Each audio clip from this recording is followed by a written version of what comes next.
This chapter thermodynamics की numerical है, लेकिन ये नीट के प्रीवियस ईयर के न्यूमेरिकल है। अभी तक अपन ने एनसीईआरटी के देख लिया बच्चों, और फर्स्ट न्यूमेरिकल आपके सामने ही प्रस्तुत है बच्चों। इसमें कुछ अच्छे अच्छे न्यूमेरिकल भी हैं। बाकी नीट में तो फॉर्मूला बेस्ड क्वेश्चन आ ही जाते हैं लगातार, लेकिन इसमें कुछ अच्छे क्वेश्चन भी है, वो भी आप देख लेना। तो फर्स्ट क्वेश्चन आपके सामने ये रहा, for the given cycle the work done during isobaric process is. तो आइसोबैरिक प्रोसेस है भाई, और आपको क्या बताना है, उस प्रोसेस में वर्क बताना है कि उस प्रोसेस में कितना वर्क हुआ। तो सबसे पहले इस साइकिल में देखो, सारे प्रोसेस तो आइसोबैरिक है नहीं। Process number C2A is isochoric process. ये जो प्रोसेस है वो आइसोकोरिक है, वॉल्यूम कांस्टेंट है। ये प्रोसेस जो है A2B that is isobaric process, और यहाँ पर भी प्रेशर कांस्टेंट नहीं है, तो ये भी आइसोबैरिक नहीं है। तो सिर्फ इसमें आइसोबैरिक प्रोसेस A2B है।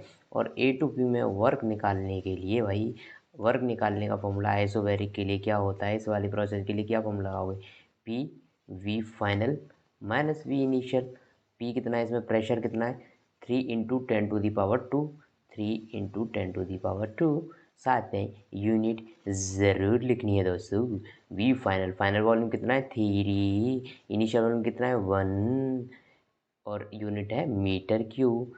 मीटर क्यूब, तो यहाँ से मीटर स्क्वायर, और ये मीटर स्क्वायर कट जाएगा, 1 मीटर बच जाएगा भाई ऊपर, 1 मीटर बच जाएगा। तो यहाँ से जो वैल्यू आ रही है 3 × 10⁻² into 2, that is 600 newton metre. और न्यूटन मीटर को ही शास्त्रों में दोस्तों जूल बोला गया है। इसका आंसर हो जाएगा 600 जूल। ये फॉर्मूला लगाया अपन ने।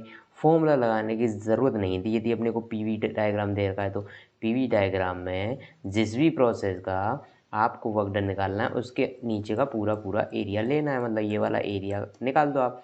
ये रेक्टेंगल है, इसका एरिया कितना हो जाएगा, बेस इंटू हाइट। तो इसके बेस कितना है भाई, 3 - 1 2, और इसकी यूनिट भी साथ में लिख लो, बेस इंटू इसकी हाइट कितनी, यहाँ से लेके यहाँ तक, यहाँ से लेके यहाँ तक, ये टोटल हाइट कितनी है 3 × 10⁻² -0। तो मतलब टोटल हाइट यही होगी ना, 3 × 10⁻²।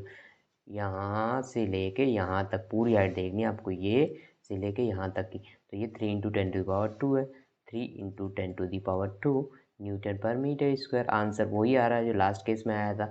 आंसर तो सेम ही आएगा, चाहे फॉर्मूला लगा के करो चाहे ग्राफ से देख लो। Next question, an ideal gas follows a process described by PV⁻² = constant. एक आइडियल गैस है भाई जो कि प्रोसेस फॉलो करती है PV⁻² = कांस्टेंट। ओके, अपन जो पढ़ते हैं वो पढ़ते हैं एडियाबैटिक प्रोसेस के लिए PV⁻γ = constant. This is adiabatic process. लेकिन गामा की जगह कोई और यहाँ पर कांस्टेंट हो तो ये हो जाता है एक पॉलीट्रॉपिक प्रोसेस। ये एक पॉलीट्रॉपिक प्रोसेस होता है जिसमें गामा नहीं होके कोई दूसरा कांस्टेंट ऊपर रहता है। ठीक है, लेकिन अपने को मतलब इससे है कि आपको P1 P2 और T1 T2 में रिलेशन बताना है, नहीं बताना बेटा। इनमें से एक रिलेशन आपको दिया गया होगा, दूसरा रिलेशन आपको बताना है। जैसे पहला रिलेशन है कि P1 is greater than P2, ये आपको दिया गया है। यदि इनिशियल प्रेशर ज़्यादा है फाइनल प्रेशर से, फिर देन, इसने बोला ना देन, यदि ये आपको दे रखा है तो आपको बताना है क्या ये रिलेशन सही होगा। यदि P1 is greater than P2 है तो आपको बताना है क्या T2 is greater than T1 होगा। तो भाई पहले तो इस वॉल्यूम को यहाँ से हटाना पड़ेगा, क्योंकि P और T में रिलेशन चाहिएगा ना अपने को। तो PV = nRT। ठीक है, तो वॉल्यूम इक्वल्स टू क्या हो जाएगा, nRT/P। ठीक है, वॉल्यूम की जगह मैं क्या लिख सकता हूँ, nRT/P का whole square equals to constant. ठीक है, P इंटू nR² को मैं अलग लिख रहा हूँ, अभी आपको समझ आएगा क्यों लिख रहा हूँ, upon P² equals to constant. nR का square, n is the number of moles, gas change नहीं हो रही तो नंबर ऑफ मोल्स कैसे चेंज हो जाएंगे, अमाउंट ऑफ गैस सेम है। R is universal gas constant, तो ये value nR² is a constant. तो इसको मैं C' नाम दे के इधर भेज सकता हूँ, और C/C' को एक नया कांस्टेंट नाम दे सकता हूँ K। तो यहाँ से ये चीज़ कम्प्लीटली हट जाएगी, समझे आप। अब मैंने ऐसा क्यों लिखा, अब ये P से P कट जाएगा एक, तो T²/P = कांस्टेंट। यहाँ से क्या पता चलता है कि T² is proportional to P। यदि प्रेशर इंक्रीज होगा तो टेम्परेचर भी इंक्रीज होगा, यदि प्रेशर डिक्रीज होगा तो टेम्परेचर भी डिक्रीज होगा। यहाँ पर क्या हो रहा है, प्रेशर डिक्रीज हो रहा है, final pressure final pressure is less than initial pressure, तो final temperature will be less than initial temperature, क्योंकि डायरेक्ट प्रोपोर्शन का संबंध है इनमें। तो ये ऑप्शन तो गलत हो गया दोस्तों। ओके, अब इससे देखते हैं भाई, अब इससे देखते हैं, ये यहाँ पे वॉल्यूम होगा, यदि रिलेशन वॉल्यूम में है तो ये वॉल्यूम ही होगा, ये V1 यहाँ पे V2 होगा। अब देखते हैं ऑप्शन नंबर 2 की बात करते हैं। ऑप्शन नंबर जो 2 है उसके लिए ये वाली इक्वेशन ही वैलिड है, लेकिन देखो इसने दे रखा है कि V2 is greater than V1, मतलब जो फाइनल वॉल्यूम है जो इनिशियल से ज़्यादा है। आपको बताना क्या है, यदि ये रिलेशन सही है तब आपको बताना है क्या T1 is greater than T2 होगा, क्या T1 is greater than T2 होगा। मतलब कुल मिला के आपको इस इक्वेशन से, इस इक्वेशन को हटा के टेम्परेचर और वॉल्यूम में रिलेशन वाली इक्वेशन चाहिए। तो PV इक्वल्स टू NRT जानते हो दोस्तों आप, तो यहाँ से प्रेशर की जगह क्या लिख सकते हो, NRT/V दोस्तों। तो P की जगह NRT/V into V square equals to constant, NR constant हो जाएगा, इसको हटा सकते हैं, तो और ये हो जाएगा T into V equals to constant, यही आएगा यहाँ से T into V equals to constant, मतलब temperature is inversely proportional to volume. यदि यहाँ पर फाइनल वॉल्यूम ज़्यादा है इनिशियल वॉल्यूम से, तो टेम्परेचर का रिलेशन क्या हो जाएगा, उल्टा हो जाएगा, इनिशियल टेम्परेचर ज़्यादा होगा फाइनल टेम्परेचर से, क्योंकि दोनों इन्वर्सली प्रोपोर्शनल है। तो बताओ ये रिलेशन सही लग रहा है कि नहीं, बिल्कुल सही लग रहा है, तो इसका ऑप्शन भी हो गया। ऐसे ही बाकी आप दोनों भी चेक कर सकते थे, ये तो देखो क्योंकि इसका उल्टा ही है सेकंड वाले का, तो ये ऑप्शन तो वैसे ही गलत होगा। और ये आपको चेक करना है, ये तो डायरेक्टली पता चल रहा है यहाँ से, PV/2 इक्वल्स टू कॉन्स्टेंट है, मतलब प्रेशर और वॉल्यूम यहाँ पर इन्वर्सली प्रोपोर्शनल होंगे। V square is proportional to C/P, V square is equal to C/P, या फिर V square proportional to C हट जाएगा यदि प्रोपोर्शनल साइन लगा रहे हैं तो। V square is proportional to 1/P, मतलब प्रेशर इंक्रीज होगा तो वॉल्यूम डिक्रीज होगा, वॉल्यूम इंक्रीज होगा तो प्रेशर डिक्रीज होगा। अब देखो यहाँ पर फाइनल प्रेशर लेस देन है, फाइनल प्रेशर लेस देन है इनिशियल से, तो भाई वॉल्यूम का रिलेशन उल्टा होना चाहिए था, कि वॉल्यूम फाइनल ज़्यादा होना चाहिए था इनिशियल के, क्योंकि इन दोनों में इन्वर्स का रिलेशन। तो ये भी ऑप्शन गलत हो गया, मतलब अपन ने सारे ऑप्शन चेक कर लिए। बड़ा मज़ा आया, बड़ा मज़ा आया, ठीक है ना। Next question, an ideal gas undergoes 4 different process. Ideal gas है जो कि 4 डिफरेंट प्रोसेस के थ्रू गुजर रही है from the same initial state, मतलब यहीं से इसने स्टार्ट किया है, ठीक है, यहाँ से स्टार्ट किया है, ये इनिशियल पॉइंट है, इनिशियल पॉइंट से 4 अलग अलग प्रोसेस के थ्रू जा रही है। Okay, out of these 1 2 3 4 which one is adiabatic, adiabatic कौन सा इनमें से, ये बताना है आपको प्रोसेस। तो दोस्तों ये वाला जो 4 नंबर का ग्राफ है इसमें तो प्रेशर कांस्टेंट है, मन ये तो आइसोबैरिक प्रोसेस है, आइसोबारिक प्रोसेस है, ठीक है। इस वाले प्रोसेस में वॉल्यूम कांस्टेंट है, मतलब ये आइसोकोरिक प्रोसेस है दोस्तों।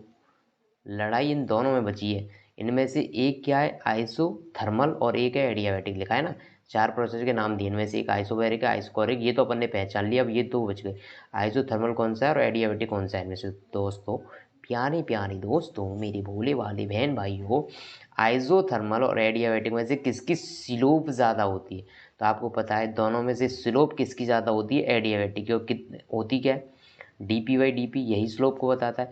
तो जो एडियाबैटिक की स्लोप होती है वो इतनी होती है दोस्तों, और जो आइसोथर्मल प्रोसेस होती है बेटा, जहाँ पर टेम्परेचर कांस्टेंट रहता है, उसकी स्लोप -P/V होती है।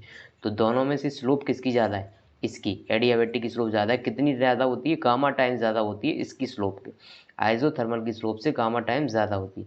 तो ग्राफ नंबर 3 और 2 दोनों में से स्लोप किसकी ज़्यादा है, इसकी स्लोप ज़्यादा दिख रही है मुझे, क्योंकि ये ज़्यादा स्टीप है, ज़्यादा स्लोप है, इससे यदि यहाँ से देखोगे तो ये ज़्यादा स्लोप है, इसकी स्लोप कम होगी, मतलब ये एंगल कम बना रहा है, यहाँ पे एंगल ज़्यादा बन रहा होगा।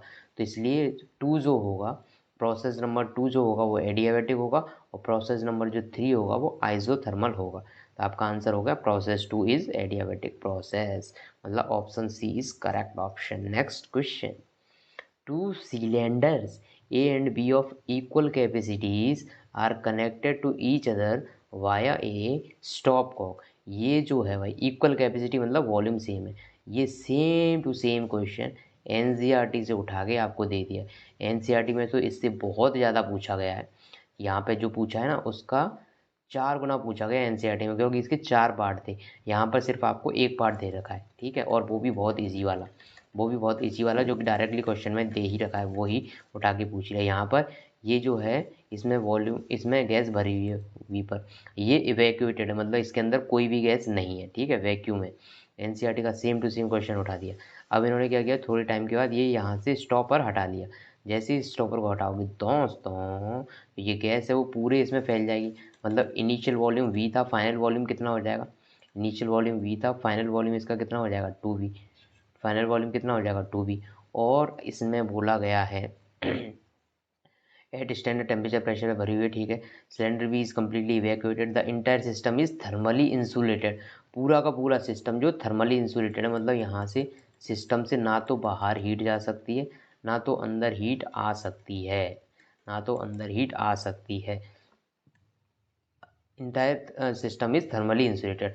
आपको बस इतनी सी लाइन भी दे देते ना, सिर्फ इतनी लाइन दे देता क्वेश्चन में, तब भी आप इस क्वेश्चन का आंसर कर पाते। क्यों? इसने पूछा है the stopcock is suddenly open, the process, ये कौन सी प्रोसेस के थ्रू यहाँ से यहाँ जाएगी। तो देखो, क्या ये आइसोथर्मल प्रोसेस, क्या ये एडियाबैटिक प्रोसेस है, क्या ये आइसोकोरिक प्रोसेस है, क्या ये आइसोबैरिक प्रोसेस है। तो देखो यहाँ पे वॉल्यूम तो चेंज हो रहा है, तो वॉल्यूम चेंज हो रहा है मतलब ये आइसोकोरिक तो नहीं हो सकती, ये तो गलत हो गया, ठीक है। अब बात करते हैं क्या ये आइसोबैरिक है, नहीं है, क्योंकि यहाँ पे क्या होता है कि इनिशियल टेम्परेचर, यहाँ पर क्या होता है दोस्तों, इनिशियल टेम्परेचर और फाइनल टेम्परेचर सेम ही रहता है, टेम्परेचर चेंज नहीं होता। इसके अंदर इसको फ्री एक्सपेंशन बोला जाता है, इसमें टेम्परेचर चेंज नहीं होता। कौन सा टेम्परेचर? सिर्फ इनिशियल और फाइनल टेम्परेचर चेंज नहीं होगा। मतलब एक बार यहाँ पर T1 टेम्परेचर पर गैस थी, ये यहाँ से चलना स्टार्ट करेगी, एक ऐसा तो है नहीं कि एक साथ ही इस वाले सिलेंडर को भी फिल कर देगा, नहीं, धीरे धीरे चलेगी। तो क्या होता है इंटरमीडिएट प्रोसेस पे, जब इंटरमीडिएट प्रोसेस पे इसका टेम्परेचर डाउन होता है, क्योंकि इस गैस को चलने के लिए काइनेटिक एनर्जी की ज़रूरत है, और ये एनर्जी कहाँ से लेती है, बाहर से। तो इसको हीट की फॉर्म में एनर्जी मिल नहीं सकती, और किसी फॉर्म में एनर्जी हीट की फॉर्म में कैसे ट्रांसफर होगी, क्योंकि ये थर्मली इंसुलेटेड वॉल है। तो ये एनर्जी अपने अंदर से ही निकाल देती है, मतलब इंटरनल एनर्जी डाउन हो जाती है इस गैस की। यदि इंटरनल एनर्जी डाउन होगी बेटा, तो इसका टेम्परेचर कम हो जाएगा। लेकिन होता क्या, फिर ये गैस यदि ये पूरे में फैल जाती है ना, तो गैस के मॉलिक्यूल्स इस वॉल से जाके टकराते हैं और वापस टेम्परेचर रीगेन कर लेते हैं। तो जो इनिशियल टेम्परेचर है वो ही फाइनल टेम्परेचर हो जाता है। लेकिन क्या ये थर्मल एक्सपेंशन का प्रोसेस आइसोथर्मल होता है? तो इसका आंसर है नहीं। इनिशियल टेम्परेचर और फाइनल टेम्परेचर सेम होना और आइसोथर्मल होना दोनों अलग अलग बातें हैं। आइसोथर्मल मतलब हर पॉइंट पर टेम्परेचर सेम रहे। T1 था तो जब ये गैस यहाँ से आगे चल रही थी तब भी T1 रहे हर पॉइंट पे, ऐसा नहीं होता। इसमें टेम्परेचर पहले डाउन हो जाता है, बाद में जाके फिर इनिशियल के बराबर आ जाता है, वो एक अलग बात है। मतलब initial temperature equal to final temperature, लेकिन ये प्रोसेस आइसोथर्मल नहीं होता।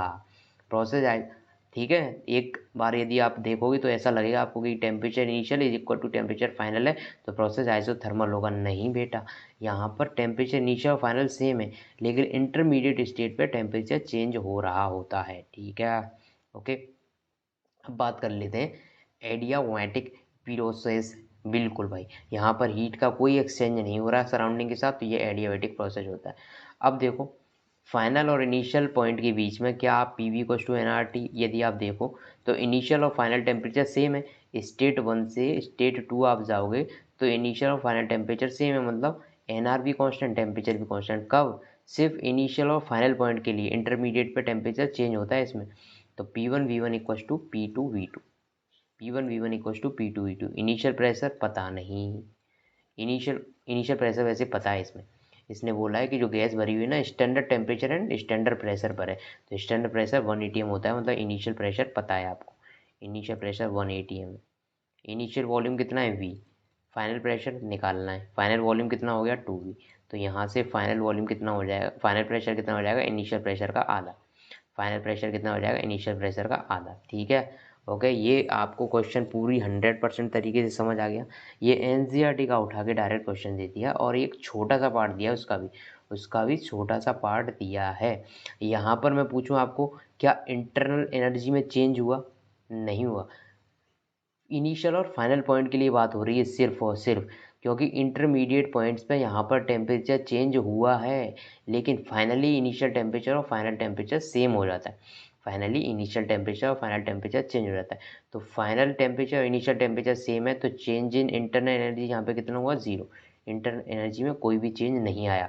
कब, जब इनिशियल पॉइंट पे देखोगे और जब गैस यहाँ पे पूरी तरह से दोनों में डिस्ट्रीब्यूट हो चुकी होगी तब, तो वहाँ पर कोई भी चेंज नहीं आएगा। तो ये प्रोसेस में डेल्टा यू की वैल्यू भी 0 होती है। यहाँ पर कोई एक्सटर्नल वर्क हो रहा है क्या, नहीं हो रहा। यदि इनिशियल और फाइनल पॉइंट के बीच में ये आप लगाओगे Q equals to delta U plus W, तो यहाँ पर कोई वर्क होता है क्या बच्चों, यहाँ पर क्या ये हो रहा है, नहीं। क्या यहाँ पर वर्क हो रहा है, नहीं, तो डेल्टा यू की वैल्यू 0। लेकिन कब, बार बार बोल रहा हूँ मैं, इनिशियल और फाइनल पॉइंट के लिए ये चीज़ें वैलिड है। आप इंटरमीडिएट प्रोसेस पर ये चीज़ें नहीं लगा सकते, ठीक है। Next question, PV diagram for ideal gas in piston cylinder assembly undergoing a thermodynamic process is shown in figure. The process is, देखो इनिशियल और फाइनल पॉइंट पर आप जा रहे हो, तो ये कौन सी प्रोसेस आपको दिख रही है, मुझे तो ये प्रोसेस दिख रही है आइसोबैरिक, क्योंकि यहाँ पर प्रेशर चेंज नहीं हो रहा। This is a isobaric process, means that is C, option number C. Next question, in which of the following process heat is neither absorbed not release, सिर्फ डेफिनेशन पूछी गई है, किसकी डेफिनेशन है, एडियाबैटिक प्रोसेस की, जिसमें हीट का exchange कितना हो, 0। ना तो सराउंडिंग को हीट दे सकते हो, ना सराउंडिंग से हीट सिस्टम में ले सकते हो। नेक्स्ट क्वेश्चन, ये क्या है भाई, भाइयों ये क्या है, ये तो यार मुझे देख ही नहीं रहा क्वेश्चन, मैं इसको थोड़ा ये करके देखता हूँ यार अब दिख जाए शायद, हाँ। Volume of A monoatomic gas varies with its temperature T as shown in the graph. The ratio of work done by gas to heat absorbed by it when it undergoes a change from A to B. पहले इसको नीचे लेके आते हैं, पहले इसको नीचे ला गए, अरे ये क्या हो गया जी, इसको नीचे लाया जाए, ये आ गया नीचे, डायग्राम को इधर लाया जाए। अभी इसको करते हैं ये, हाँ। Volume of monoatomic gas, volume इसका ऐसे वेरी हो रहा है टेम्परेचर के साथ, मतलब volume is directly proportional to temperature लग रहा है मुझे, वॉल्यूम और टेम्परेचर डायरेक्टली प्रोपोर्शनल है as shown in the graph. Volume और टेम्परेचर डायरेक्टली प्रोपोर्शनल होते हैं, मीन्स प्रोसेस कैसा है, आइसोबैरिक प्रोसेस। आइसोबैरिक प्रोसेस में इसने पूछा क्या है, ratio of work done by gas, work done by gas, तो वर्क डन बाई गैस इसमें पूछा गया है। तो वर्क डन होता क्या है भाई आइसोबैरिक प्रोसेस के लिए, आइसोबैरिक प्रोसेस में वर्क डन क्या होता है, P delta we, P delta we, P V2 minus V1, ठीक है, P V2 minus P V1 ये लिख सकता हूँ। और P V equal to NRT दोस्तों, तो यहाँ पर मैं पी V2 की जगह NRT2 लिख दूँ दोस्तों, और इसकी जगह NRT1 लिख दूँ। तो यहाँ पर जो वर्क डन आ रहा है इस प्रोसेस में NRT2 माइनस T1, ये आ गया आपका वर्क डन। ये आइसोबैरिक प्रोसेस में अपन ने वर्क डन लिख लिया। ये पूछ क्या रहा है, ratio of work done by gas and the heat absorb by it, तो heat absorb in isobaric process में हीट एब्जॉर्ब कितनी होती है, NCP डेल्टा टी। दोस्तों ये बात आपको पता होनी चाहिए, NCP delta T, delta T मतलब टेम्परेचर डिफरेंस, तो इसको लिख सकते हैं T2 माइनस T1। आपको इसमें रेशियो पूछा गया है, ratio work done by gas upon heat absorb, तो W बाई Q का रेशियो पूछा गया। W क्या है, NRT2 माइनस T1, और ये है अपना Q NCP T2 minus T1। तो यहाँ से T2 माइनस T1 ये कट गया, N से N कट गया, R अपॉन CP रेशियो आया, कुल मिला के बाद ये R अपॉन CP रेशियो आया। और CP की वैल्यू दोस्तों, CP की वैल्यू होती है F/2 प्लस 1 इंटू R। और किसी कैसे मोनोएटॉमिक गैस के लिए डिग्री ऑफ फ्रीडम होती है 3, जब तक हाई टेम्परेचर की बात नहीं करे तब तक। यदि हाई टेम्परेचर हो जाए बहुत ज़्यादा, या फिर वो बोले कि वाइब्रेशन वाली डिग्री ऑफ फ्रीडम भी कंसिडर करने, तब 2 ऐड कर देते, मतलब 5 हो जाती। फिलहाल 2 ही होगी वैल्यू, सॉरी 3 ही होगी वैल्यू। तो यहाँ से CP की वैल्यू आ रही है 5/2R। तो यहाँ पर आप क्या करोगे, रेशियो ही तो लेना है आपको, R अपॉन 5/2R, तो वैल्यू आ जाएगी 2/5। तो वर्क डन अपॉन Q की वैल्यू 2/5 आ रही है, तो इसमें ऑप्शन शायद बी होना चाहिए, 2/5 लिखा हुआ है, 2/5। समझ गए आप कैसे निकाला, very simple. Next question, a sample of 0.1 gram of water at 100 degree centigrade, okay, एक वाटर सैंपल दिया गया है जिसका मास आपको दिया गया है भाई 0.1 ग्राम, ठीक है, और इसका टेम्परेचर कितना है 100 डिग्री सेंटीग्रेड है, नॉर्मल प्रेशर है, नॉर्मल प्रेशर होता कितना है 1 एटमॉस्फेयर प्रेशर है, ठीक है। रिक्वायर्स इसको रिक्वायर प्रत्येक कितनी heat 24 calorie of heat energy, इसको कितनी हीट की रिक्वायर्ड है, क्यों कितना चाहिए इसको 24 कैलोरी, एक कैलोरी 24 कैलोरी मतलब इतना जूल, एक कैलोरी को जूल में कन्वर्ट करने के लिए इससे मल्टीप्लाई करना पड़ता है, तो इसको इतनी हीट की रिक्वायरमेंट है किस चीज़ के लिए, टू कन्वर्ट टू स्टीम। अच्छा, इसको 100 डिग्री सेंटीग्रेड के पानी से 100 डिग्री सेंटीग्रेड की स्टीम बनानी है, इसको इतनी हीट की रिक्वायरमेंट होगी, और इस हीट को अपन क्या लिख सकते हैं, हालांकि इसकी ज़रूरत नहीं, लेकिन मैं बता रहा हूँ Q equals to M L से रिप्रेजेंट करोगे ना इस हीट को, Q equals to M L phase change के लिए, समझ रहे हो ना, लेटेंट हीट ऑफ वेपोराइजेशन, समझ रहा है ना बेटे तो ये कैसे आई होगी एम इंटू एल करके, लेटेंट हीट ऑफ वेपोराइजेशन करके, ठीक है। ये यहाँ से ये वैल्यू यदि नहीं भी देता ना क्यू तो तू निकाल सकता था बेटा, क्योंकि इसने मास दे रखा है 0.1 ग्राम, और लेटेंट हीट ऑफ वेपोराइजेशन तू जानता ही है, ठीक है, वो वाली वैल्यू से तब मल्टीप्लाई कर देता तो क्यू की वैल्यू तू निकाल सकता था, लेकिन इसने क्यू की वैल्यू दे रखी है, छोड़ इस बात को, इतनी हीट रिक्वायर होती है।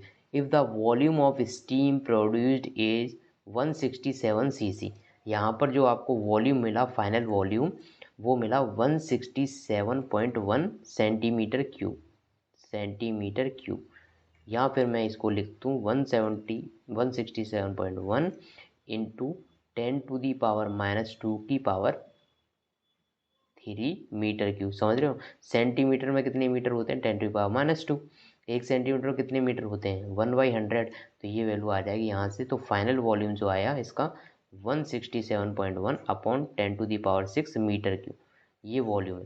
इनिशियल वॉल्यूम क्या होगा वो अपने को पता नहीं भाई, इनिशियल वॉल्यूम जो होगा वाटर का वो अपने को पता नहीं, मैंने मान लिया वो x है, लेकिन एक चीज़ ज़रूर पता है कि जो इनिशियल वॉल्यूम होगा वाटर का उसकी वैल्यू बहुत बहुत बहुत बहुत कम होगी इस फाइनल वॉल्यूम से, क्योंकि गैस का वॉल्यूम बहुत ज़्यादा होता है लिक्विड के कंपैरिजन में, ठीक है। तो यहाँ से यदि मैं वर्क डन निकालूँ, इसने वर्क डन कितना किया, तो वो इसने वर्क डन किया पी डेल्टा वी, पी इसका प्रेशर, कितने प्रेशर पर एटमॉस्फेयर प्रेशर जो कि इसने दे रखा है इतना 1.013 into 10⁵, 013 into 10⁵, P final final volume निकाल दिया मैंने 167.1 इंटू 10⁶ मीटर क्यूब, तो आप यूनिट देख लेना, ये न्यूटन पर मीटर स्क्वायर है और वो मीटर क्यूब में निकाल दिया मैंने, यहाँ से न्यूटन इंटू मीटर आएगा जो कि जूल होता है, तो वर्क डन तेरे पास यहाँ से आ जाएगा बेटा जूल में, इसको मल्टीप्लाई कर लेना, जूल में वर्क डन आ जाएगा, ये 10⁵ है, ये नीचे 10⁶ था तो ये बचेगा 1, वही 1 बचेगा 10, और इसको मल्टीप्लाई कर देना, इसको 1 ही मार ले तू, इसको सिर्फ 1 मान लेगा तो वैल्यू तेरे पास W की आ जाएगी 16.71 जूल, 16.71 जूल, ये तेरे पास वर्क आ गया, ठीक है। ये पूछा क्या इसने, the change in internal energy of sample is, तो आपको लगाना पड़ेगा फ्लोट first law, delta Q equals to delta U plus W, इसने बताया कि तुझे कितनी हीट देनी पड़ेगी सिस्टम को इतनी, और ये यहाँ से मल्टीप्लाई करके तू क्यू की वैल्यू निकाल देना यहाँ से जूल में, तो ये वैल्यू तेरे पास जूल में आ गई भाई 54 इंटू पॉइंट, यहाँ डायरेक्टली 4 भी ले ले भाई, 4 भी ले ले अप्रॉक्सीमेटली, क्योंकि देखो दूर दूर है ना ऑप्शन, ऑप्शन दूर दूर है तो कोई दिक्कत वाली बात नहीं आएगी, 4 ले लेते हैं अपन, तो ये हो जाएगा 4 4 जा 16, और ये हो जाएगा 216, तो क्यू की वैल्यू 216 जूल आई, यूनिट साथ में लिखनी। अब तुझे चेंज इन एनर्जी चाहिए और डब्ल्यू तो निकाल ही चुका है, वर्क डन 16.71, तो यहाँ से डेल्टा यू की वैल्यू नहीं आ पाएगी क्या बेटा तेरी, यहाँ पर जो आंसर आएगा वो तू निकाल सकता है इजीली, इजीली आ जाएगा बेटा आंसर, 200 के अप्रॉक्सीमेटली आंसर आ रहा है, तो बस क्योंकि ऑप्शन दूर दूर थे तो मैंने कई सारे अप्रॉक्सीमेशन कर लिए, यहाँ पर इसको 4 ले लिया, यहाँ पर इसको 4 ले लिया, वरना 4.18 से मल्टीप्लाई करना पड़ता, ये नीट के क्वेश्चन में इतनी सहूलियत मिलती है तुम्हें, जे एडवांस होती ना तो बेटा वो एकदम क्लोज ऑप्शन देता। Next question, thermodynamic process are indicated in the following diagram, आपको थर्मोडाइनमिक प्रोसेस दी गई है, आपको बताना ये है कि कौन सी प्रोसेस किसको रिप्रेजेंट कर रही है, तो पहले ये बताओ ये वाली लाइन क्या रिप्रेजेंट कर रही है, ये वाली लाइन, दिस इज, ये यदि P है, ये यदि P है, तो ये कौन सी प्रोसेस हो गई आइसोबैरिक, ये आइसोबारिक प्रोसेस है, ये वाली प्रोसेस कौन सी होगी आइसोकोरिक, इसमें वॉल्यूम कांस्टेंट है। अच्छा जी, एक प्रोसेस ये रही और एक प्रोसेस ये रही, इनमें से दोनों में से एक तो होनी है एडियाबेटिक और एक है आइसोथर्मल। इन दोनों में कंपेयर करके बताओ कौन सी एडियाबेटिक है कौन सी आइसोथर्मल है, और एक्सपेंशन हो रहा है यहाँ पर। तो भाई एडियाबेटिक की स्लोप जो होती है आइसोथर्मल से ज़्यादा होती है। तो इन दोनों में से किसकी स्लोप ज़्यादा है, तो इस वाले नीचे वाले ग्राफ की स्लोप ज़्यादा है, ये वाली स्लोप ज़्यादा लग रही है as compare to this slope. ये स्लोप कम है, वो स्लोप ज़्यादा लग रही है। तो जिसकी स्लोप ज़्यादा होती है वो होता है एडियाबेटिक, मतलब ये नीचे जो प्रोसेस दिख रहा है ना ये वाला एडियाबेटिक है और ये ऊपर वाला आइसोथर्मल है। तो इस तरह से चारों प्रोसेस आप ऐसे टिक कर सकते हो कि ये वाला प्रोसेस कौन सा, ये वाला प्रोसेस कौन सा, मैच द कॉलम वाला है ये। Next question, a gas is compressed isothermally to half its volume. Isothermal process के थ्रू आपने क्या किया, उसका वॉल्यूम इनिशियल का आधा कर दिया। तो भाई आइसोथर्मल के लिए जो प्रोसेस होती है वो इस तरह की होती है भाई, P1 आपने V1 पहले इनिशियल वॉल्यूम V था, बाद में आपने इसका आधा कर दिया। तो प्रेशर क्या हो जाएगा, फाइनल प्रेशर इनिशियल का 2 गुना हो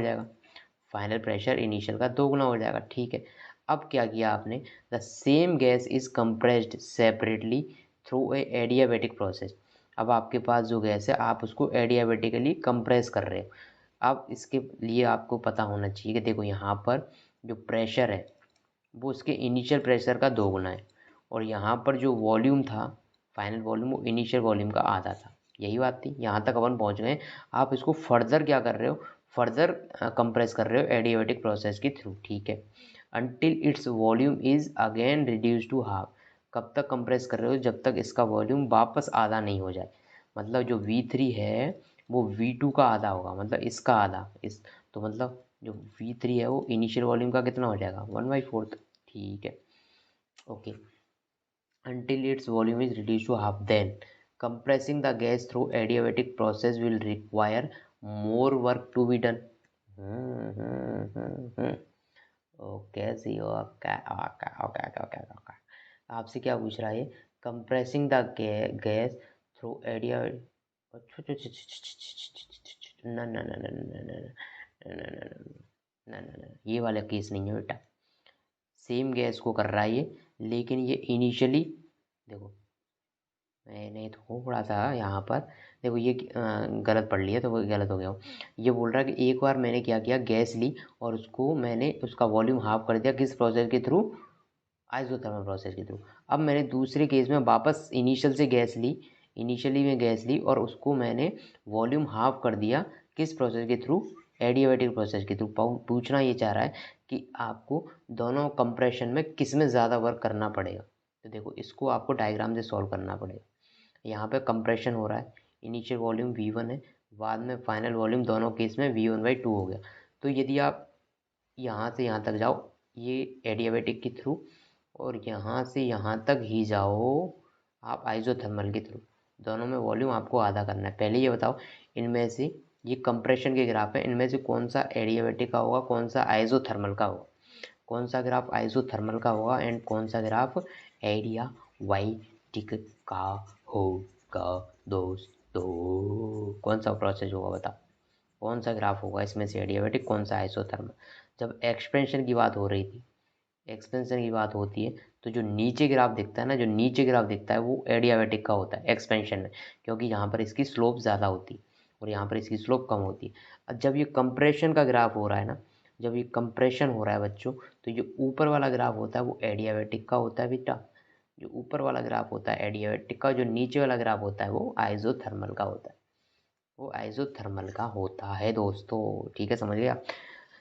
एक्सपेंशन हो रहा है तो नीचे वाला ग्राफ एडियाबेटिक का, समझ लो एक तरह से थ्योरी की तरह देख लो इसको, ठीक है।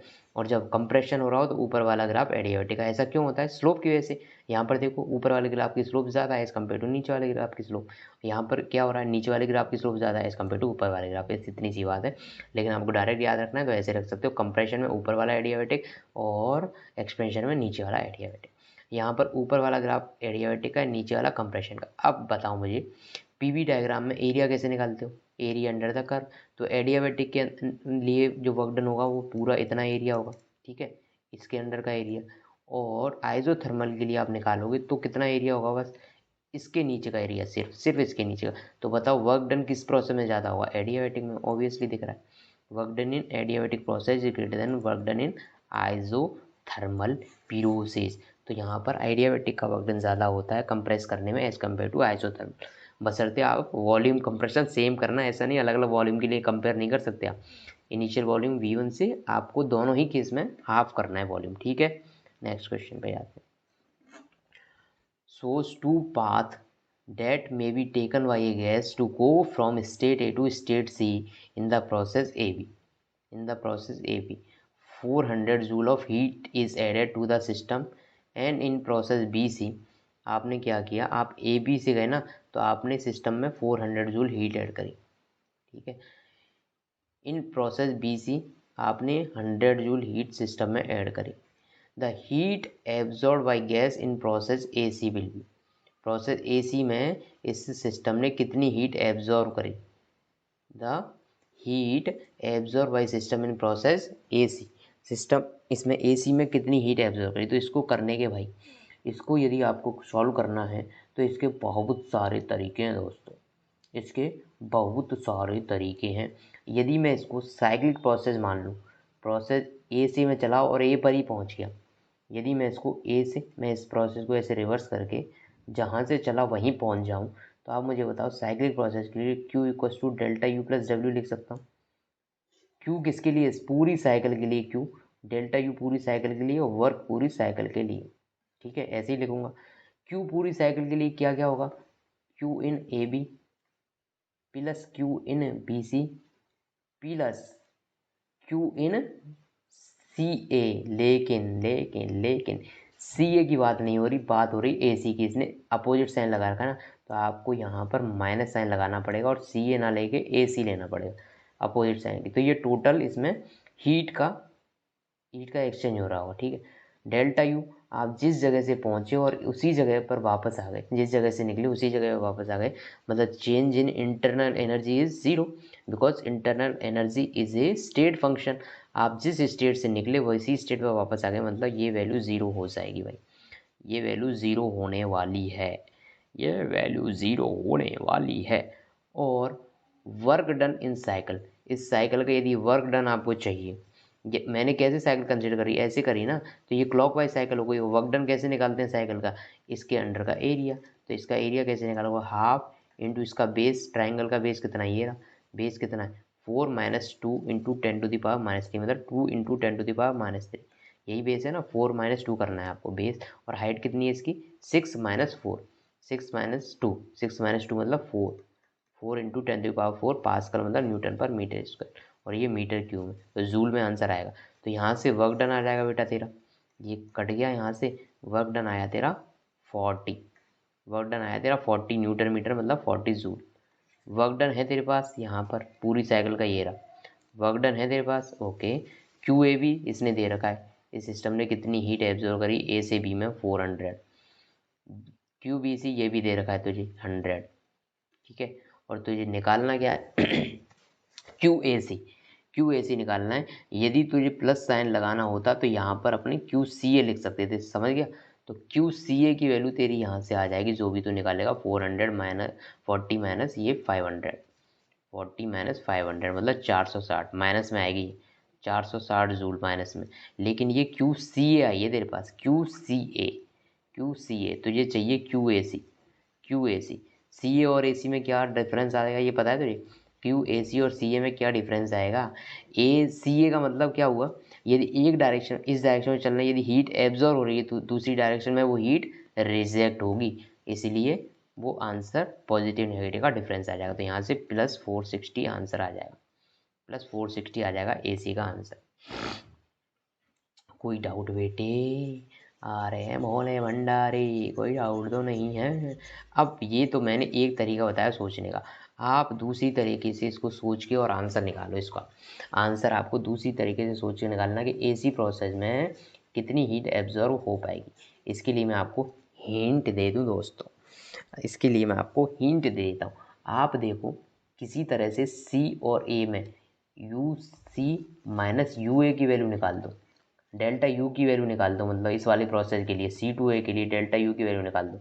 तो आप क्या कर सकती हो, Q A C equals to delta U A2C process के लिए प्लस W A2C प्रोसेस का, ये आप कर दो। ठीक है, यदि आप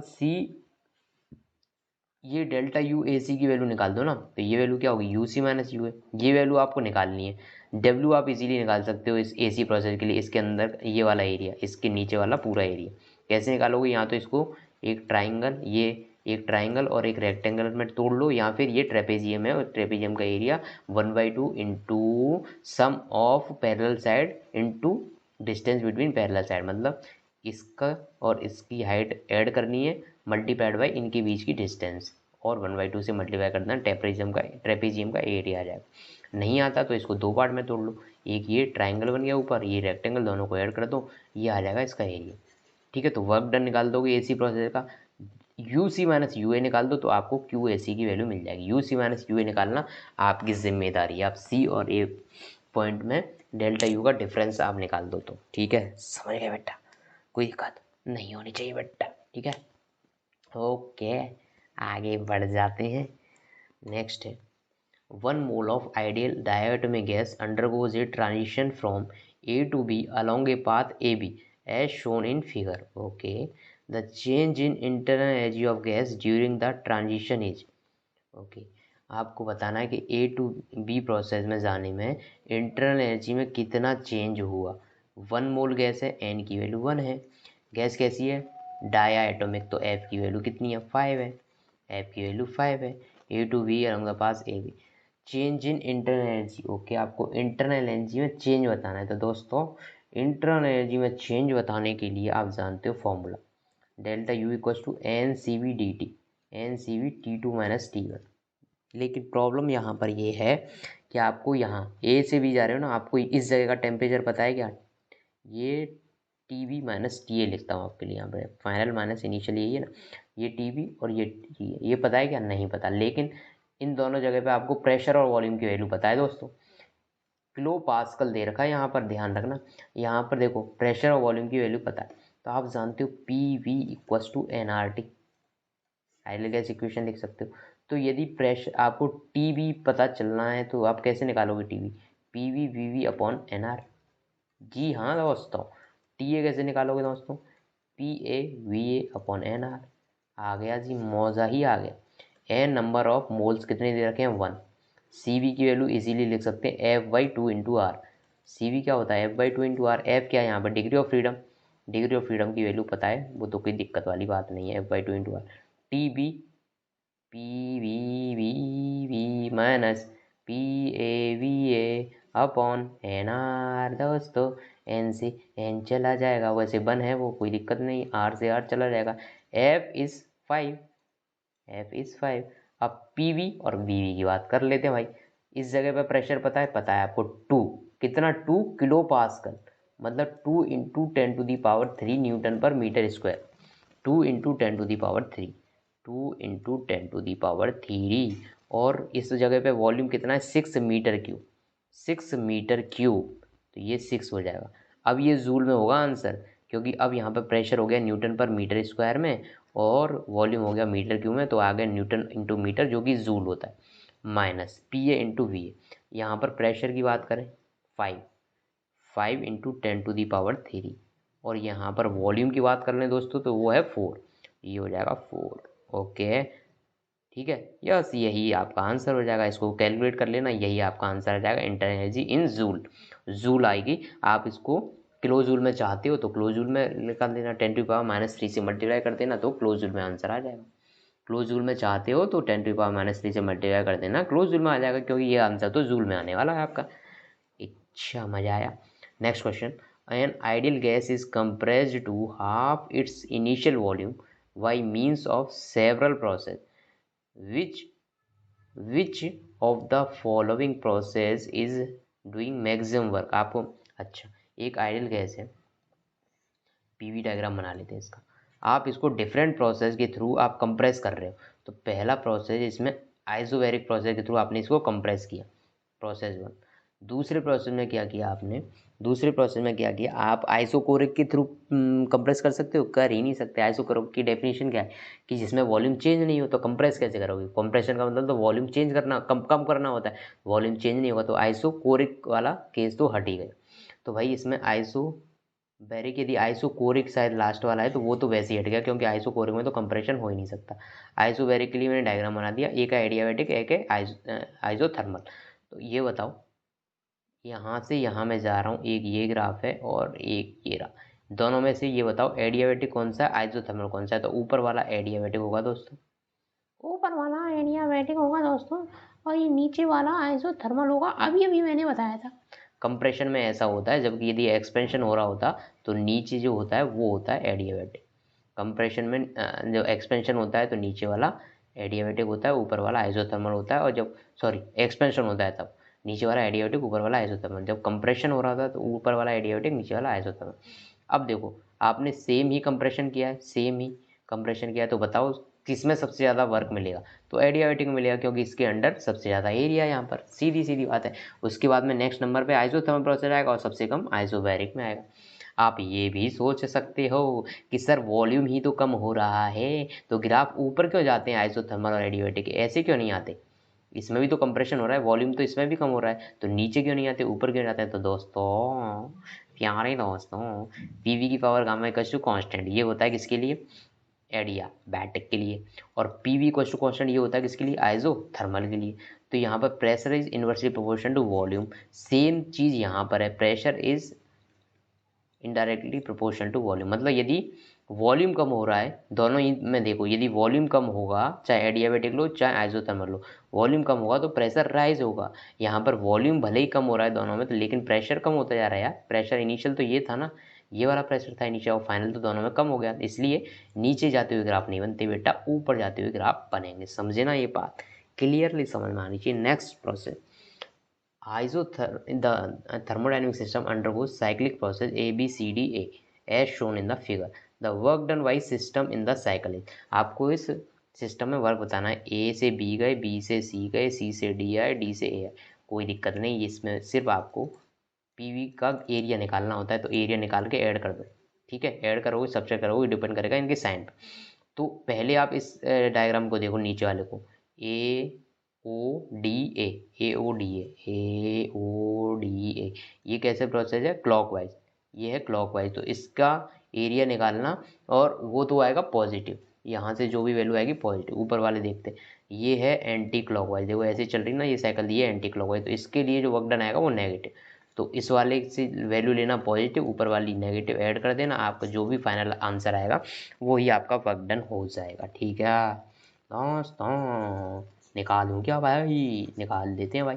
इसके लिए कैसे निकालोगे, 1/2 इंटू भैंस, भैंस कितनी है, 2v minus V, 2v minus V मतलब बेस ये है। हाइट कितनी है इसकी, 2p0 माइनस p0 मतलब p0, तो वी p0 v0/2 ये हो गया इसके लिए। इसका पॉजिटिव लेना है नेगेटिव, तो ये तो लेना है पॉजिटिव, क्योंकि ये क्लॉकवाइज है, ये पॉजिटिव। ऊपर वाले की बात करते हैं, एंटी क्लॉकवाइज है तो वो नेगेटिव लेना पड़ेगा, लेकिन निकालोगे कैसे, 1/2 इंटू बेस, बेस इसका वही होगा 2v0 माइनस v0 मतलब ये, इंटू इसकी हाइट कितनी है 3p0, और ये है p0, ये है 3p0 और ये नीचे है p0, ठीक है। तो ये भी हो जाएगा p0, ये वैल्यू नेगेटिव आएगी। जब दोनों को ऐड करोगे दोस्तों, जब दोनों को ऐड करोगे तो नेट जो वर्क डन आएगा वो 0 आ जाएगा। नेट वर्क डन कितना हो जाएगा, 0, क्योंकि जितना ये पॉजिटिव उतना ही नेगेटिव है, दोनों को ऐड करोगे वैल्यू आ जाएगी 0, बस आंसर 0 आ जाएगा, कोई दिक्कत तो नहीं है, नहीं होनी चाहिए। Next question, a monoatomic gas at a pressure P having a volume expand isothermally to volume 2V। यदि मोनोएटमिक गैस है और आइसोथर्मली यदि वो एक्सपेंड हो रही है तो ये वाली इक्वेशन लगेगी। इनिशियल प्रेशर P था, ठीक है, इनिशियल वॉल्यूम V था, फाइनल प्रेशर देखना है, और फाइनल वॉल्यूम एक्सपेंड होके 2V हो गया, तो फाइनल प्रेशर कितना हो जाएगा, इनिशियल प्रेशर का आधा, ठीक है। अब क्या हुआ, एंड देन अब इसमें वो कॉन्सेप्ट लगेगा कि यहाँ तक आपने पहले आइसोथर्मल एक्सपेंशन कराया, उसके बाद में आप क्या कर रहे हो, and then adiabatically to volume 16V। आपने पहले एक्सपेंशन कराया आइसोथर्मल के लिए, V से 2V करा दिया, अब इस 2V को आप फर्दर लेके जा रहे हो 16V पर। किस प्रोसेस के थ्रू, एडियाबैटिक प्रोसेस के थ्रू, एडियाबैटिक प्रोसेस के थ्रू। आपको बताना है फाइनल प्रेशर कितना हो जाएगा। जब 2V वॉल्यूम है तब प्रेशर कितना है, इनिशियल का आधा, मतलब P/2 था। ठीक है, P/2 था, क्योंकि इसने इनिशियल प्रेशर दे रखा था ना P। तो जब यहाँ पर जब अपन ने आइसोथर्मली इसको एक्सपेंड कराया तब इसका प्रेशर P/2 हो गया। मतलब ये इसके लिए इनिशियल प्रेशर का काम करेगा, क्योंकि अब आगे फर्दर इसको एक्सपेंड करा रहे हैं ना, आपको बताना है यहाँ पर फाइनल प्रेशर कितना हो जाएगा। कोई दिक्कत नहीं, ये अपने लिए स्टेट 1 हो गई। तो P1 की power gamma equal to P2 की power gamma. Initial pressure P/2, P मत लिख देना भाई। इनिशियल वॉल्यूम यहाँ पर कितना है 2V, okay. Gamma equal to final pressure निकालना है, फाइनल वॉल्यूम 16V की पावर गामा। दोस्तों इस जमाने को क्या हो गया, जिसको चाहा वही बेवफा हो गया। गामा, गामा की वैल्यू क्या होगी, it is a mono atomic gas, it is mono atomic gas. और मोनो एटॉमिक के लिए डिग्री ऑफ फ्रीडम होती है 3, ये वैल्यू हो जाएगी 5/3। 2 8 जा 16, P2 की वैल्यू कितनी आ रही है, P/2 अपॉन ये 1/8 बचेगा यहाँ पर, और ये गामा की वैल्यू 5/3, और इसको मैं लिख सकता हूँ 2 की पावर 3, और इसके ऊपर लगेगी पावर, तो ऊपर 1 की पावर 5/3 अपॉन 2 की पावर 3 की पावर 5/3। 1 की पावर तो कुछ भी लगाते रहो 1 ही आएगी, और ये नीचे वैल्यू हो जाएगी 2 × 2 टू दी पावर 5 और ऊपर 1। देख लो, इसको कर लो, 2 2 जा 4, 2 जा 8, 2 जा 16, 2 जा 32, 2 जा 64। तो फाइनल वॉल्यूम इनिशियल वॉल्यूम के कंपेरिजन में 1/64 टाइम चला है। ओके जी, नेक्स्ट जी। During a adiabatic process, the pressure of gas is found to be proportional to Q of its absolute temperature। एक एडियाबेटिक प्रोसेस है, ठीक है भाई, एक एडियाबेटिक प्रोसेस है। The pressure of gas is found to be proportional to V cube of its absolute temperature। Okay, P equals to CTQ, ऐसी कुछ भाई इक्वेशन बन रही है। जनरली अपन एडियाबेटिक प्रोसेस के लिए जब लिखते हैं तो ये इस तरह के लिखते हैं, इस तरह से लिखते हैं भाई, PV में रिलेशन। और इसमें क्या रिलेशन होता है फिर, P और T में क्या रिलेशन होता है दोस्तों, तो यहाँ पर आपको वॉल्यूम हटाना पड़ेगा। इसकी जगह लिखना पड़ेगा NRT/P की power gamma equal to constant P1 minus gamma T to the power gamma equals to constant यहाँ से आएगा। तो यहाँ पे आप यदि देखो इसको तो दोस्तों, ये वैल्यू जो होती है उसको मैं क्या करता हूँ, P इक्वल्स टू C/T की पावर गामा की पावर 1/1 माइनस गामा। समझ में नहीं आया, नहीं आया जी, नहीं आया जी, समझ में मेरा नहीं आया। देख बेटा, T की पावर गामा को मैं कैसे लिख सकता हूँ, या फिर मैं क्या करता हूँ, P को लिखना है ना मुझे, P को, तो P की पावर 1 माइनस गामा को मैं क्या लिख सकता हूँ, C/T to the power gamma. ठीक है, अब मैं ये पावर हटाना चाहता हूँ तो मैं क्या कर रहा हूँ, 1/1 माइनस गामा, और इधर भी कर रहा हूँ 1/1 माइनस गामा। तो ये तो हो जाएगा कट।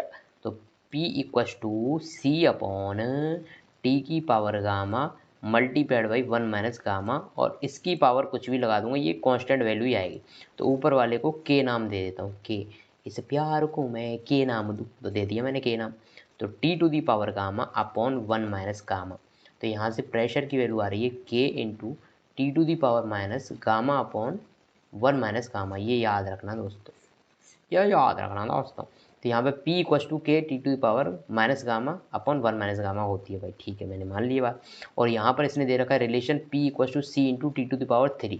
मतलब ये जो वैल्यू ऊपर लिखी हुई है माइनस गामा ऊपर 1 माइनस गामा, इसकी वैल्यू कितनी है, 3 है भाई, ये 3 है भाई।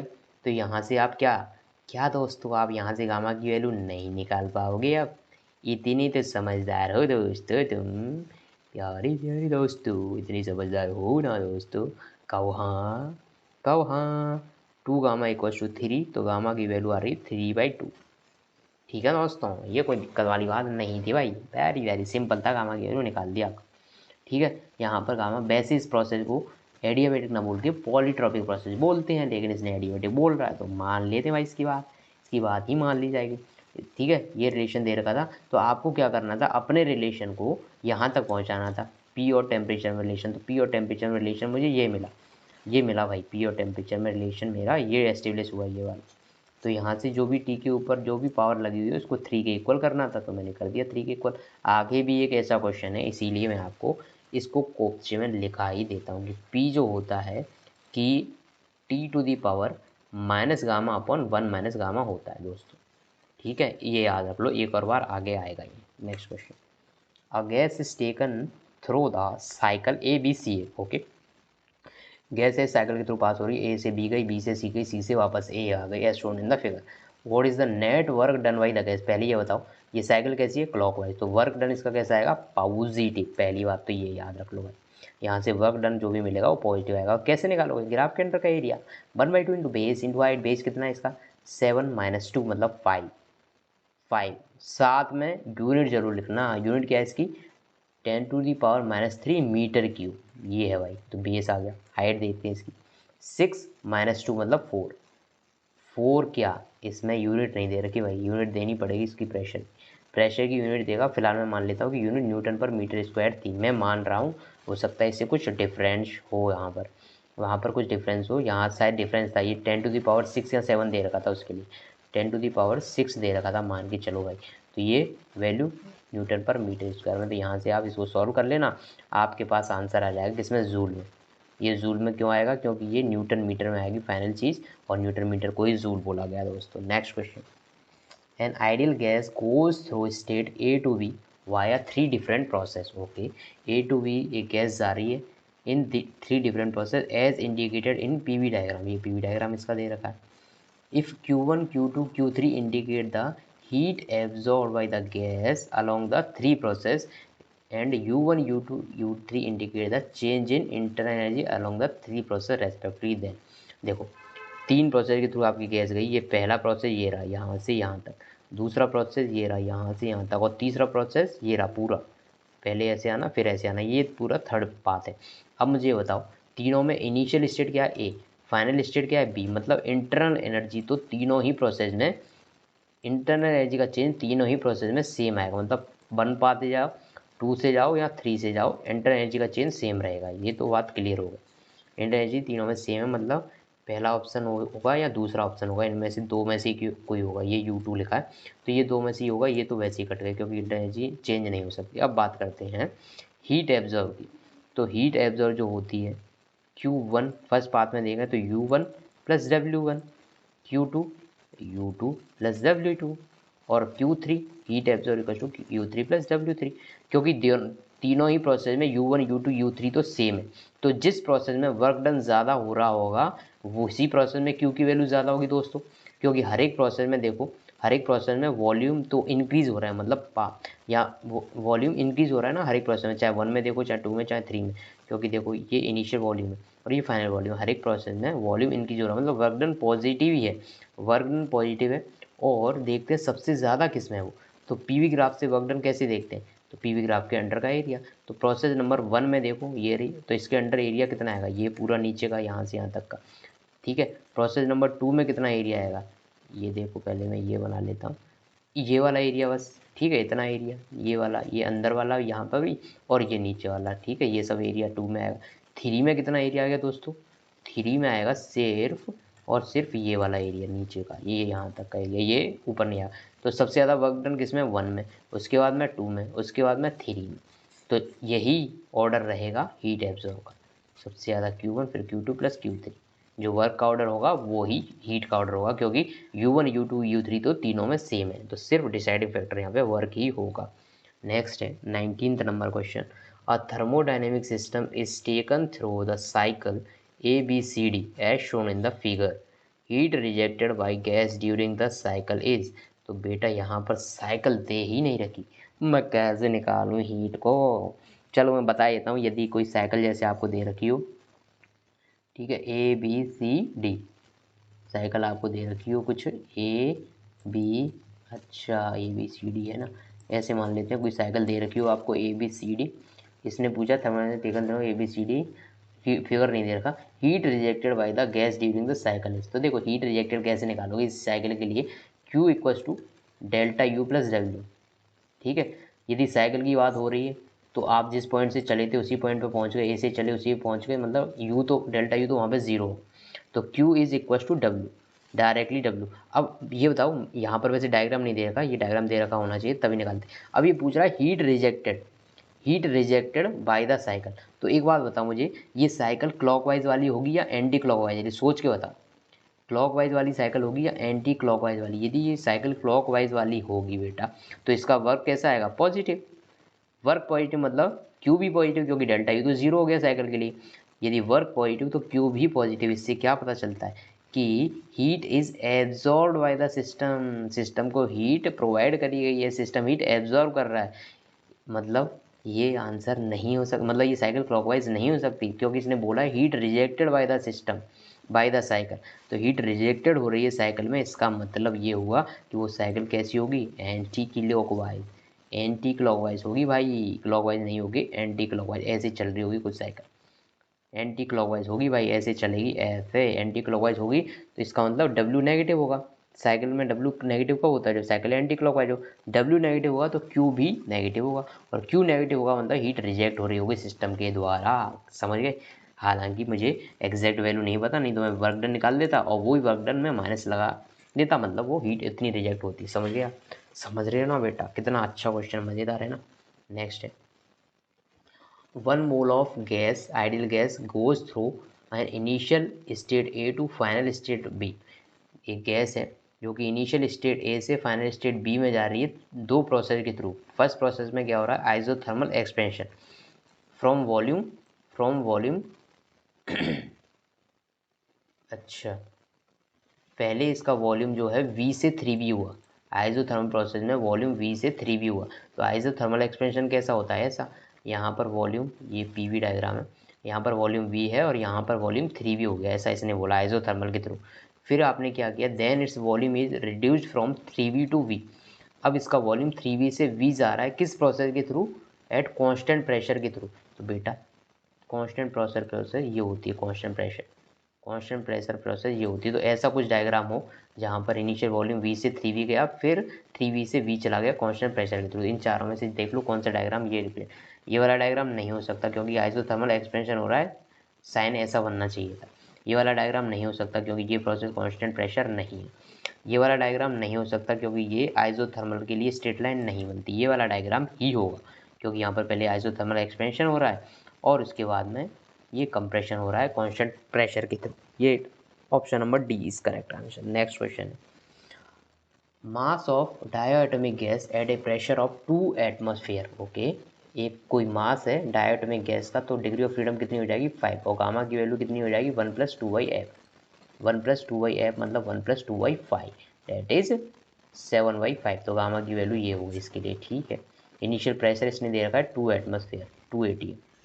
अब इसको कंप्रेस किया गया adiabatically so that its temperature rises from 27 degree to, initial temperature कितना है? 27 डिग्री सेंटीग्रेड, मतलब 27 का मतलब कितना हो गया? 300 केल्विन।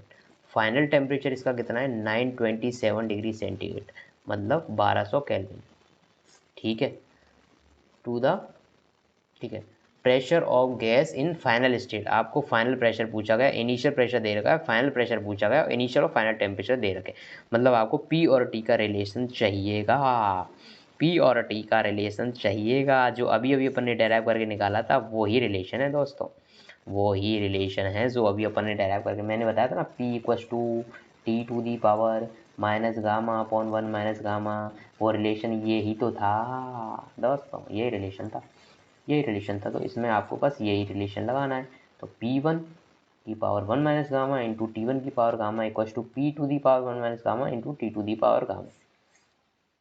T1 टेम्परेचर दे रखा है 300, T2 दे रखा है 1200, इनिशियल प्रेशर 280 तो फाइनल प्रेशर नहीं निकाल सकते क्या यार? यहाँ से निकाल देना, और गामा के लिए फॉर्मूला पुट कर देना 7/5, इजीली निकल जाएगा एटमॉस्फेयर प्रेशर कितना हो गया। ठीक है, next question, during an isothermal expansion a confined ideal gas does -150 of work against its surrounding।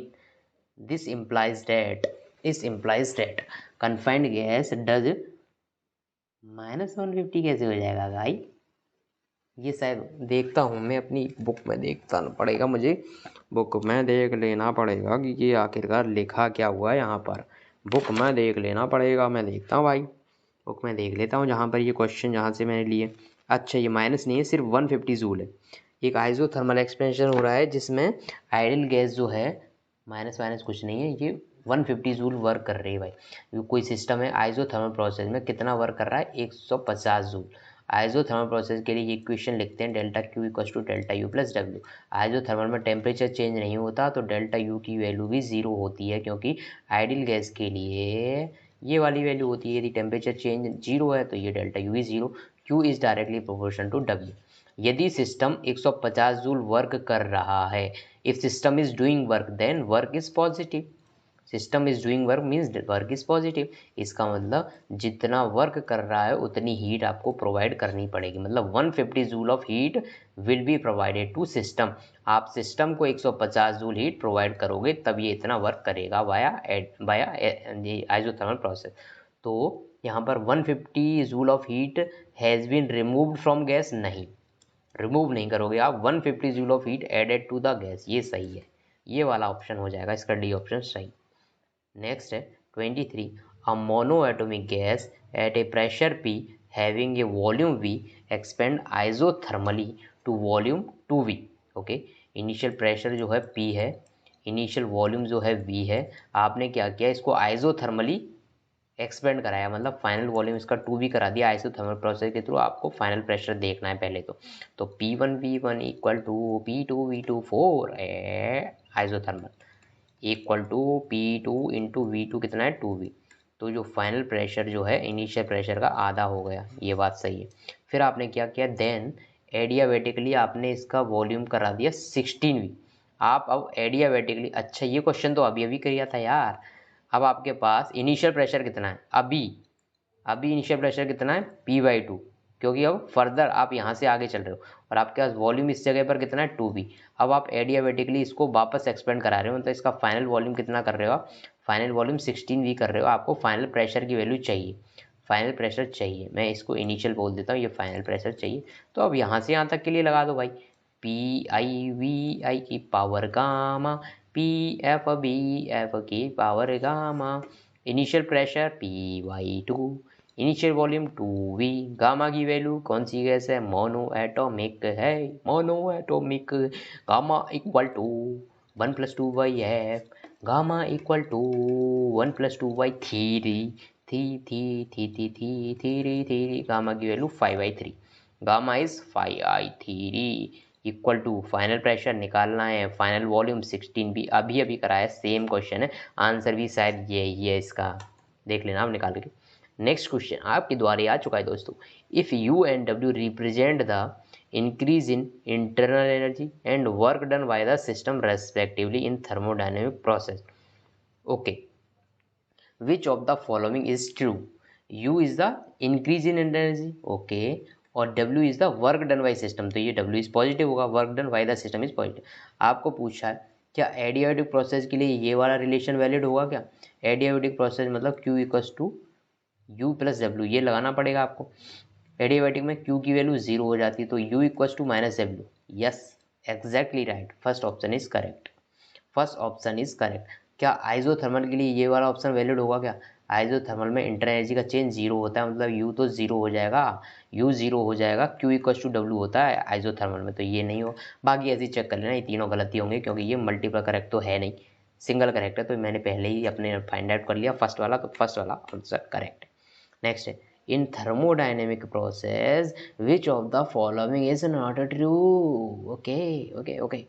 आपको सिर्फ सिस्टम की डेफिनेशन पूछी गई है तो आप बता देना भाई, मैं आपको डेफिनेशन बताता हूँ सारी। आइसोबैरिक प्रोसेस वो होता है जिसमें प्रेशर कांस्टेंट रहे, आइसोकोरिक वो होता है जिसमें वॉल्यूम कांस्टेंट रहे, एडियाबेटिक वो होता है जिसमें हीट का एक्सचेंज 0 हो सिस्टम और सराउंडिंग के बीच में, आइसोथर्मल वो होता है जिसमें टेम्परेचर कांस्टेंट रहे। ये चारों प्रोसेस मैंने बता दिया, इसके अकॉर्डिंग आप आंसर दे देना आपका आंसर कौन सा सही है। Next question, the internal energy change in a system that observe, ये जो एक सिस्टम है वो कितनी हीट एब्जॉर्व कर रहा है 2 किलो कैलोरी, किलो कैलोरी बेटा, तो मतलब इतनी जूल हो गई।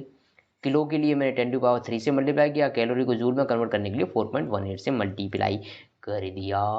ओके, तो ये इतनी हीट इसने एब्जॉर्व करी भाई, इतनी हीट इसने एब्जॉर्व करी and done 500 joule of work. इसने वर्क कितना किया सिस्टम ने, इतना वर्क। तो आपको इंटर एनर्जी में चेंज होता है, तो Q equals to delta U P plus W. Q की वैल्यू पता है, क्यू की वैल्यू पता है ना दोस्तों, इक्वल्स टू डेल्टा यू निकालना है दोस्तों। डब्ल्यू की वैल्यू ये रही, बस निकाल देना यार डेल्टा यू, कोई बड़ी बात नहीं। Next question, if Q E and W denote respectively the heat added.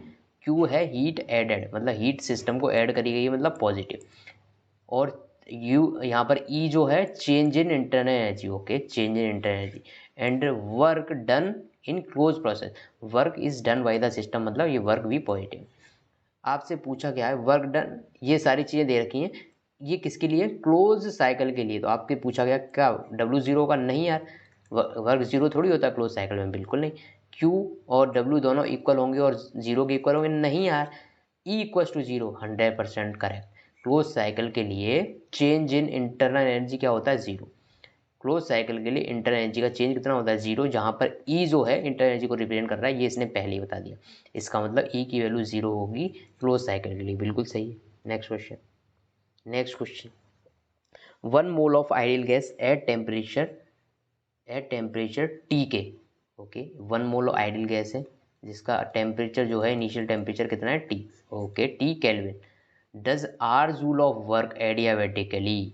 इसने कितना वर्क किया, आर जूल वर्क किया एडियाबेटिकली। तो एडियाबेटिक प्रोसेस के लिए वर्क डन कितना होता है बेटा, n R T2 minus T1 upon 1 minus gamma दोस्तों, या फिर n R T1 minus T2 upon gamma minus 1 दोस्तों। जी हाँ दोस्तों, इनिशियल टेम्परेचर दे रखा है टी के, एन की वैल्यू दे रखी है 1, और ये जूल कितना इसने वर्क किया, आर इक्वस टू ये 1 हो जाएगा, ये आर हो जाएगा।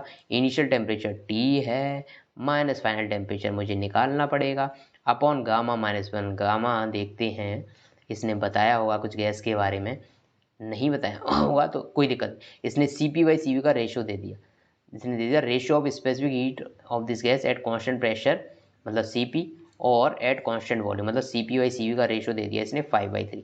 क्या बता सकते हो ये कौन सी गैस होगी, CP/CV मतलब गामा, और गामा की वैल्यू 5/3 किसके लिए होती है बेटा, गामा की वैल्यू 5/3, मतलब F की वैल्यू 3 होगी, डिग्री ऑफ फ्रीडम 3, और डिग्री ऑफ फ्रीडम 3 किसके लिए होती है, मोनोएटॉमिक गैस की। तो ये मोनोएटॉमिक गैस है यहाँ पर, उससे अपने को मतलब नहीं। ये 5/3 वैल्यू पुट करना -1, ठीक है, आर से आर कैंसिल हो जाएगा, ये उधर जाएगा, तो 5/3 -1, 5/3 -1 मतलब 2/3, 2/3। तो यहाँ से 2/3 equal to T minus T2। तो यहाँ से फाइनल टेम्परेचर की जो वैल्यू आ रही है वो कितनी आ रही है, T माइनस 2/3, T माइनस 2/3। तो ये फाइनल टेम्परेचर आपने निकाल ही दिया आखिरकार, इतना संघर्ष करने के बाद।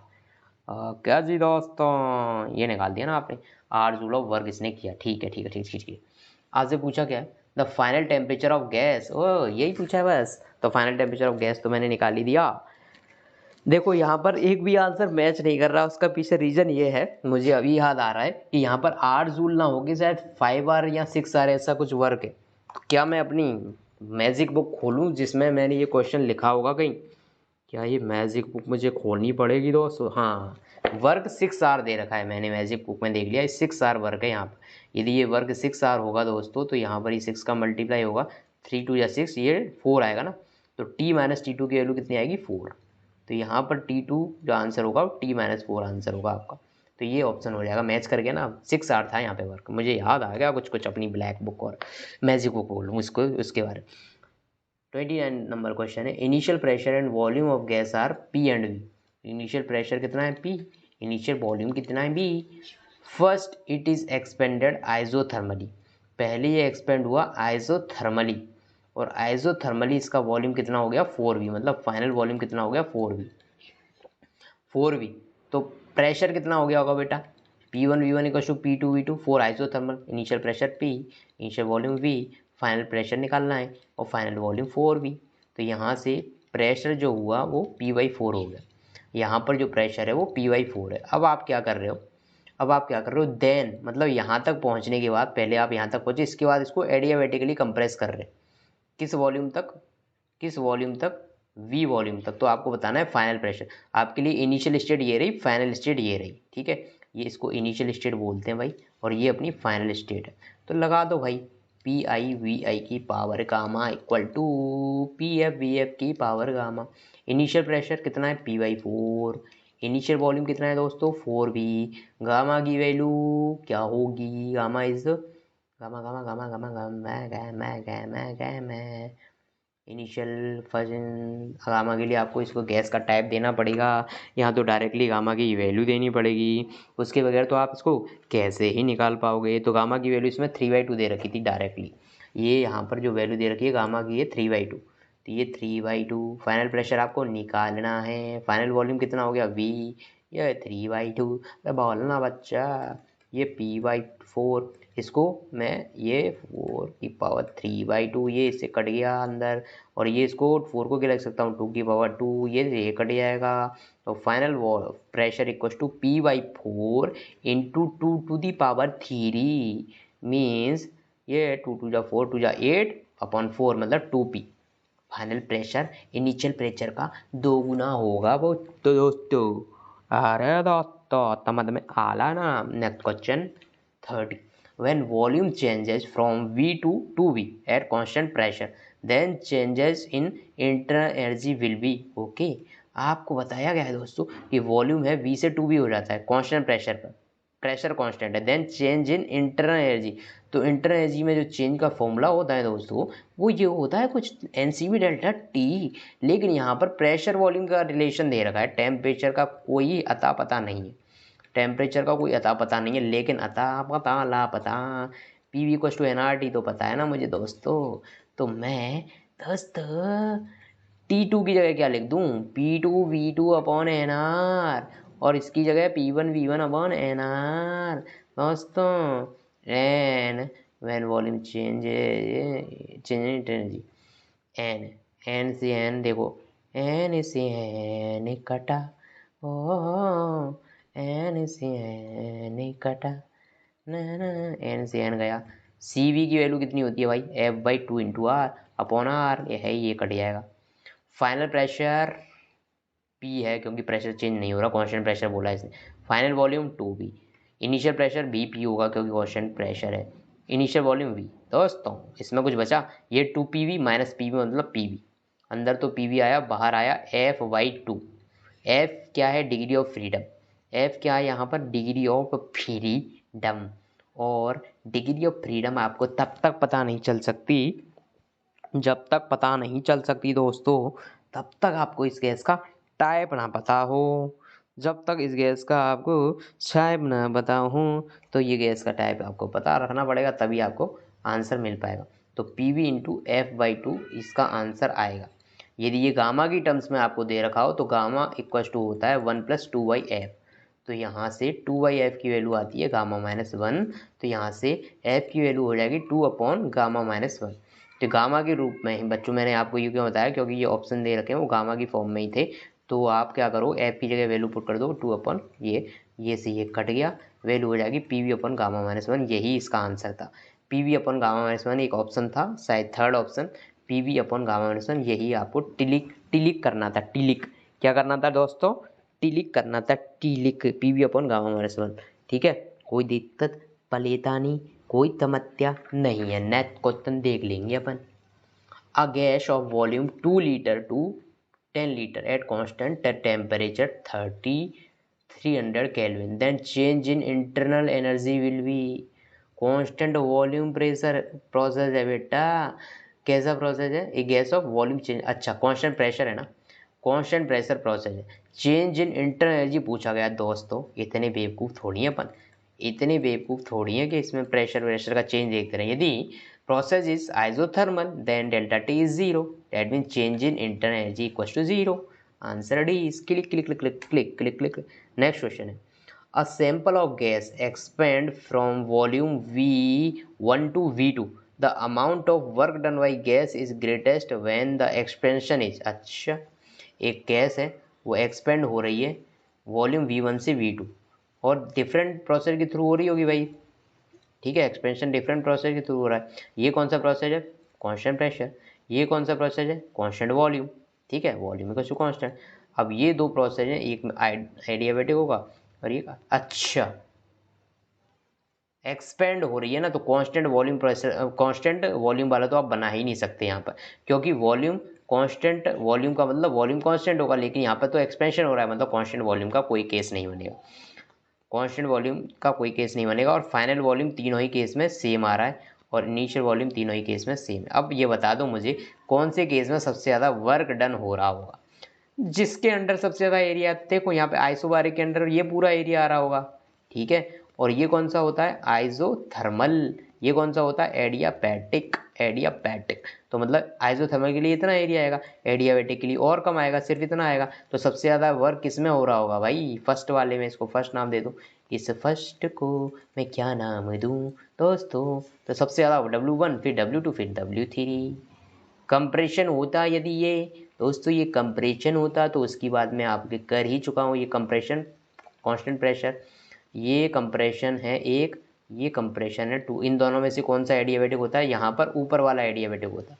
कंप्रेशन में ऊपर वाला एडियाबैटिक, ये वाला आइसोथर्मल। एक्सपेंशन में नीचे वाला एडियाबैटिक, ऊपर वाला आइसोथर्मल। तो अकॉर्डिंगली आप कंप्रेशन का वर्क पूछते तब एडियाबैटिक में ज़्यादा आता है। यदि मैं आइसोथर्मल और एडियाबैटिक को कंपेयर करूँ तो एडियाबैटिक में कंप्रेशन में जो वर्क रिक्वायर्ड होता है वो ज़्यादा होता है एज़ कम्पेयर टू आइसोथर्मल। लेकिन एक्सपेंशन में जब बात होती है, एक्सपेंशन के अंदर जब बात होती है तो एडियाबैटिक में वर्क ज़्यादा मिलता है एज़ कम्पेयर, सॉरी आइसोथर्मल में ज़्यादा वर्क मिलता है एज़ कम्पेयर टू एडियाबैटिक। तो ग्राफ से आप देख ही सकते।